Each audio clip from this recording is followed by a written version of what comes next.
आजच्या व्याख्यानासाठी सकाळी लवकर बाहेर पडलो. आमच्या हनुमंताचे सारथ्य लाभल्याने मी वेळेत टेंभुर्णी गाठली.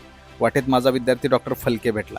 तिथून वैभव भैया महाडिकांना सोबत घेऊन शारदीय गुरुकुल पब्लिक स्कूलमध्ये पोहोचलो. गेटवर रावसाहेब भैया देशमुखांनी स्वागत केलं. तिथून काही वेळ सूरज भैया देशमुखांसोबत गप्पा मारून मी हॉलकडे निघालो. हॉलमध्ये पोहोचल्यावर प्रारंभीला दीप प्रज्वलन केले.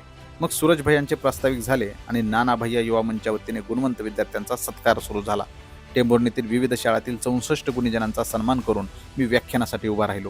पाऊण तासाच्या व्याख्यानातून आजच्या परिस्थितीला गरजेचे असलेले प्रेरणादायी विचार सांगून प्रबोधन केले. शाळेचा हॉल तर तुडुंब भरला होताच, पण बाल्कनीत माणसं, खिडकीबाहेर माणसं आणि दरवाजाबाहेर सुद्धा माणसंच बसली होती. एवढंच काय, काही वेळाने हॉल बाहेर पण खुर्च्या लावाव्या लागल्या. व्याख्यानानंतर विद्यार्थी आणि पालकांच्या प्रतिक्रिया स्वीकारत त्यांच्या मोबाईलमध्ये कैद झालो. नाना आणि भैयांचा निरोप घेऊन दुपारी उशिरा आम्ही पांगरीकडे प्रयाण केले.